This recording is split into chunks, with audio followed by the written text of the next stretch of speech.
솔직히 시내에서는 돌을 닦는다는 기분으로 운전을 해야 됩니다. 더군다나 이제 길이 막히고 그러면은 그 인내심의 끝을, 그리고 그 한계를 느낄 수가 있죠. 길이 막히는 데다가 이제 교통 법규도 있습니다.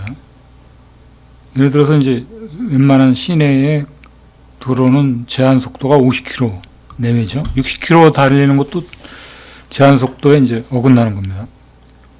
이런 상황이 이제 한 1년 전쯤에 5030이라고 그러죠.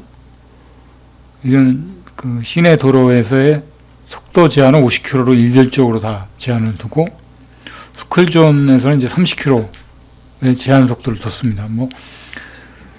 물론 이제 스쿨존이나 이런 어린아이들을 보호하는 측면에서는 이제 그건 찬성하는 바입니다만, 시내 도로에서는 이제 50km가 어떤 한계점을 드러내고 있는 것처럼 저는 보여집니다. 왜 그러냐면 이제 신호를 지키려고 그러다가 이제 오히려 이제 신호의 위반에 걸리는 상황이 되는 경우들도 있죠. 그 상황을 빠져나올 수가 없고, 그래서 오히려 이제 대로 이걸로 인해서 사고가 날 수 있는 소지의 상황이 빚어질 수도 있기 때문에 50km 제한이라는 속도는 좀 탄력적으로 시행을 해야 되지 않나 싶은 생각을 많이 해보게 됩니다. 이제 지금 대한민국 그 시내 도로들은 보통 3차선, 4차선 도로가 이제 일반적입니다. 편도 2차선 정도 이제 좁은 길이라면 그런 길에서는 이제 상황에 따라 50km 제한 속도를 둘 수도 있겠죠.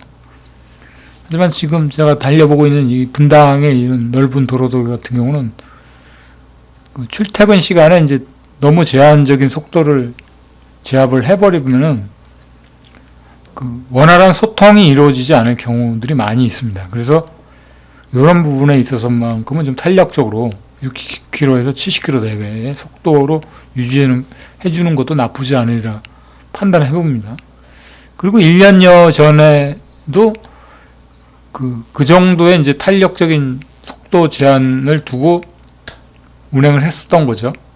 근데 이제 문제가 됐었던 건 뭐냐면은 일률적으로 다 어느 특정 지역도 아니고 그냥 다 일률적으로 관리하기 편하다는 이유로 이제 속도를 50km로만 제한을 한 겁니다.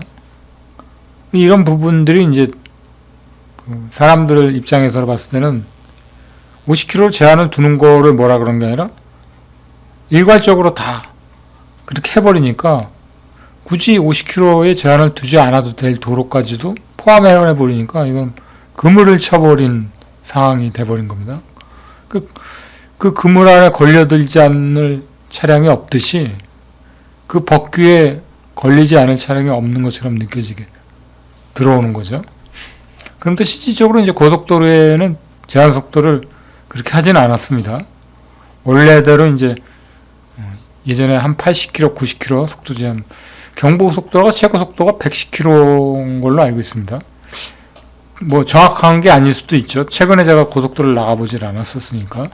그 예전에 중부고속도로는 최고 속도가 110km였던 걸로 기억을 하고요. 아마도 그 정도의 속도에 준하는 속도들로 유지가 됐었던 걸로 알고 있습니다. 지금 이 고속도로도 중부 고속도로죠. 그 방향으로 이제 내려가는 방향인데 90km 이상은 될 거라고 보여집니다. 그 소통이 원활하지가 않으면 물류에 있어서도 굉장히 불편함을 줄 수가 있는 거죠. 그래서 도로에서 사고가 나지 않는 범위라면은 속도를 막연히 제한을 한다 그래서 사고가 안 난다라는 보장도 없다라고 보여집니다. 우리가 이제 독일의 아우토반이라는 고속도로를 가게 되면 이제 속도 무제한이라는 게 있죠. 거기는 이제 속도가 무제한이기 때문에 사고가 날 것도 같지만 거기에 따른 또 하나의 룰 같은 게 잘 짜임새 있게 지켜지기 때문에 사고가 없으리라고 봅니다. 안전하게 유지가 되는 고속도로로 보여진다고 저는 판단해 봅니다. 그런 의미에서 계몽적인 측면을 더 보다 확대시켜야 되지 않겠느냐. 운전은 이제 난폭 운전이라든가 뭐 이런 부분을 자제함으로 해서 사고가 어떤 식으로 유발된다는 거를 이제 일깨워 주는 거죠. 그 속도는 어느 정도 유지를 시켜주고, 그 대개 보면 실질적으로 도로에서 사고가 나는 여러 가지 요인 중에 하나가 난폭 운전으로 인해서 이제 사고가 나는 겁니다. 근데 이제 속도를 올린다는 게 어느 정도의 속도, 자동차라는 게 이제 성능이 좋은 건 한 200km까지도 나갈 수가 있습니다. 무모한 속도로 이제 속도를 내서 주행을 하면 안 되겠죠. 보통 이제 이 도로들이 한 100km 정도까지는 충분히 승용차 같은 경우는 그 정도로 해줘야 어느 정도는 이제 수통이 원활해지는 거죠. 그런 부분이 너무 이제 꽉 막히게 해버리는 조건이 돼버린다라면은 운전자로 하여금 더 스트레스를 줄 수도 있는 부분이니까 융통성 있게 이제 그 사고가 다발적이거나 이제 이런 경우는 좀 여러 가지 다각적인 측면에서 이제 그런 부분들을 개선해 나가야 되지 않겠느냐 싶은 생각도 해봅니다. 일단 시내에서는 50km 내외로 달리게 되면은 신호등이 또 그만큼이기 때문에 어디 내달릴 만한 것도 사실은 없습니다. 50km 제한을 둔다는 것 자체도 의미가 없는데 60km를 제한 속도를 60km 이상을 준다 그래도 신호가 있기 때문에 크게 내달릴 곳은 없다고 봅니다. 하지만 원활하게 이제 차량이 빠져줘야 될 곳들이 분명히 있기 때문에 그 부분들에 있어서만큼은 속도를 일률적으로 50km로 다 제한을 해버리면 정체 현상이 많이 생기지 않나 이런 부분들을 보게 됩니다. 정체가 생기게 되면은 차량이 빠지질 않고 오히려 이제 어떤 물리적인 측면에서 오히려 더 사회적 비용이 더 든다고 보여지는 게 제 판단이기도 합니다. 물론 서로 다른 반대의 생각들도 있겠죠.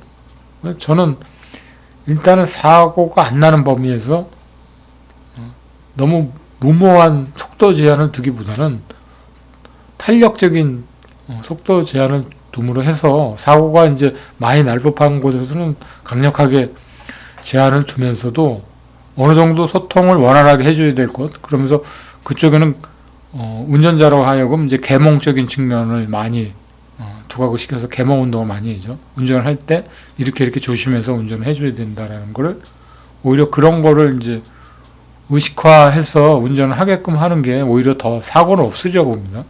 속도만을 막연히 줄이는 것보다는 딱 무모하게 뭐 170, 180을 바르는 건 아니죠. 고속도로에서 소통 원활하게 흐름이 끊어지지 않을 정도라는 거는 이제 100km 정도로 봅니다. 고속도로에서는. 시내에서는 6, 70km 정도는 대줘야 됩니다. 어느 정도 도로가 넓은 도로에서는. 이면도로에서는 속도를 내서는 안 되죠. 그런 조건으로 탄력적으로 적용해야 될 것으로 보입니다. 그래야 소통에도 문제가 없을 거라고 봅니다. 그럼 우리나라 교통체계가 좀 다소 그런 부분에 있어서 꽉 막히게 답답하게 시행했던 부분들도 없지 않아 있기 때문에 어느 부분은 바뀌어야 된다고 봅니다.